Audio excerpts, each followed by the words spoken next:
Pakinggan ang sigaw, ang galing ng Pinoy laging natatanaw. Katulad ni Alex sa laro ay sikat, sa bawat tagumpay mundo'y namumulat. Dahil tayo ang ginulat ang mundo, mga kwentong inspirasyon buo ang puso. Ginulat ang mundo,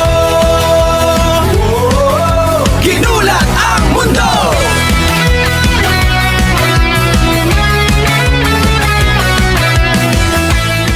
Isang hindi kapani-paniwalang kabanata ang ating tatalakayin.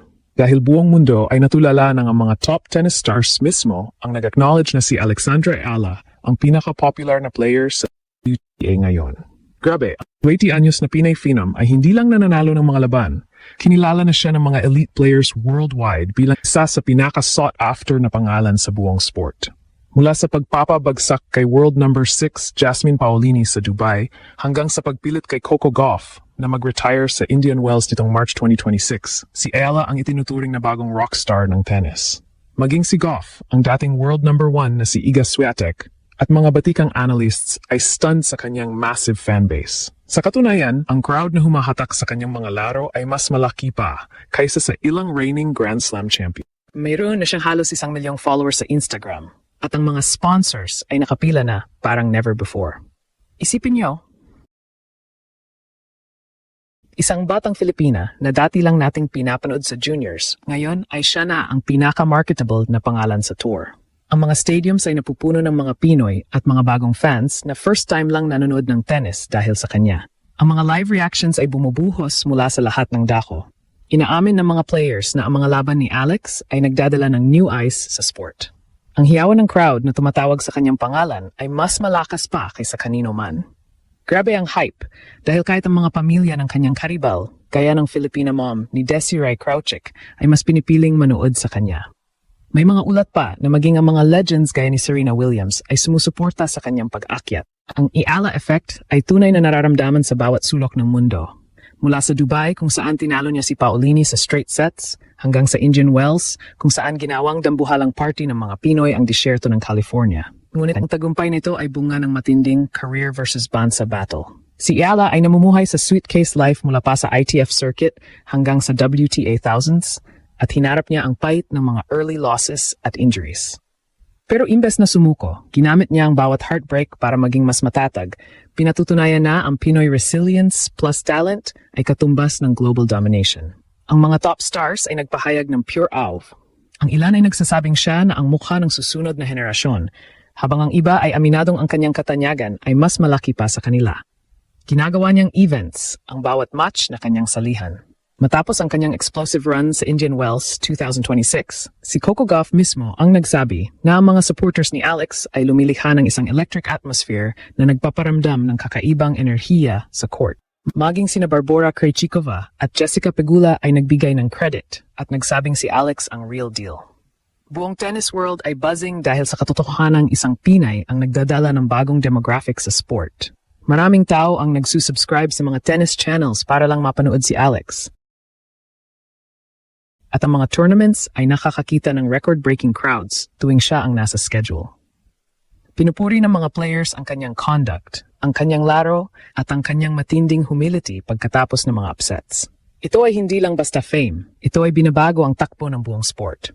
Ang ripple effect nito ay dambuhala. Ang mga sponsors ay nagkakagulo, ang media coverage ay sumasabog, at ang tennis ay mabilis na lumalaki sa Pilipinas dahil sa kanya. Ang mga Pinoy abroad ay nakakaramdam ng extra pride at ginagawang national celebration ang bawat match. Nakakamangha kung paano ang isang 20-year-old ay nagawang wasakin ang mga established norms sa WTA sa pamamagitan ng kanyang composure sa ilalim ng matinding pressure. Ang global recognition na ito ay sadyang explosive. Habang si Alex ay nagpapatuloy sa kanyang journey, ang mga batikang players gaya ni Coco Van de Weg at Greg Rusedski ay nagsasabing siya ay nakatadhana para sa top 10. At ang kanyang fanbase ang pinakamaingay sa buong mundo. Isang 20-year-old Pinay na dati ay unknown, ngayon ay mas sinusundan pa kaysa sa mga higher-ranked stars. Ang mga analysts ay stunned na siya ang biggest draw sa mga tournaments ngayon. Sa kabila ng pressure ng pag-akyat sa rankings na umabot na sa career high na number 28, nananatiling humble si Alex at itinuturing na privilege ang suporta ng sambayanan. Ang bawat pagkatalo niya noong junior days hanggang sa pagpapatumba niya sa maraming top 10 players ay naging mahalagang leksyon. Ang kanyang humility post-wins ay humahaplos sa puso ng lahat, ginagawang admirers maging ang kanyang mga naging karibal sa court. Ang legacy building ni Alexandra Ala ay opisyal na ring kinilala ng mga top tennis stars worldwide. Mula sa mga players na naglalarawan sa kanya bilang next big thing hanggang sa mga fans na tinatawag siyang face of the sport, malinaw na hindi lang siya nananalo ng mga laban, kundi nananalo rin siya ng mga puso.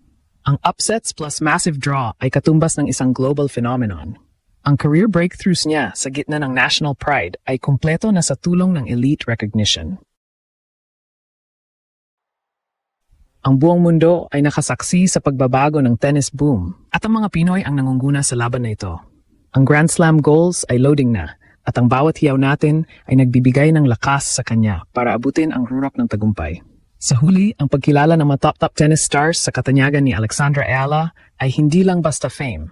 Ito ay isang national rally cry. Mula sa Dubai at Indian Wells, shocks patungo sa worldwide awe, mula sa career struggles hanggang sa Grand Slam dreams, si Ala ang ating beacon ng pag-asa.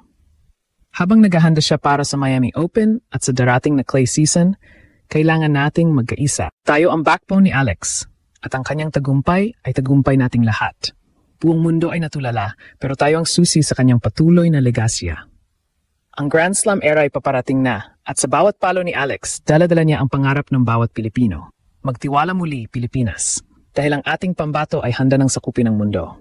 Sa madaling salita, ang pag-uspong ni Alexandra Ala bilang isang global tennis icon ay hindi lamang tungkol sa kanyang mga panalo sa court, kundi sa dambuhalang impact na dala niya sa buong WTA system.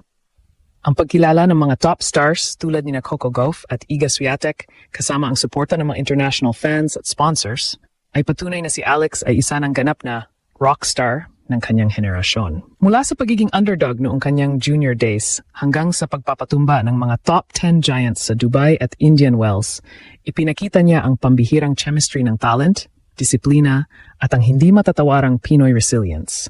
Ang kanyang Ayala effect ay nagbukas ng bagong pinto para sa Philippine sports, kung saan ang bawat laban niya ay nagiging isang pambansang okasyon na pinupuno ang mga stadium saan man sa mundo. Ang tactical maturity na ipinamalas niya mula sa mas matalas na frontline volleys hanggang sa mas matatag na backcourt defense ay senyales na ang kanyang career versus bansa struggle ay nagbubunga ng isang legasiya na hinding-hindi malilimutan. Sa kabila ng mga hamon ng injuries at pressure ng rankings, nananatiling humble ang ating pambato, isang katangian na lalong nagpapamahal sa kanya sa mga fans at maging sa kanyang mga karibal. Habang papalapit ang Miami Open 2026 at ang clay season, ang buong mundo ay nakatitig sa bawat galaw ni Alex. Ang suporta ng sambayanan ang nagsisilbing extra energy niya upang lampasan ang anumang hadlang sa kanyang Grand Slam goals. Ang tagumpay ni Alex ay tagumpay ng bawat Pilipino at ang kanyang pag-akyat sa tuktok ay isang paalala na ang ating lahi ay kayang makipagsabayan sa pinakamalakas sa buong mundo. Maniwala muli, Pilipinas, dahil ang Ayala era ay nagsisimula pa lamang at ang susunod na hinto ay ang rurok ng tagumpay sa world stage. Laban, Alex, ang buong mundo ay nakasubaybay sa iyong muling paggulat.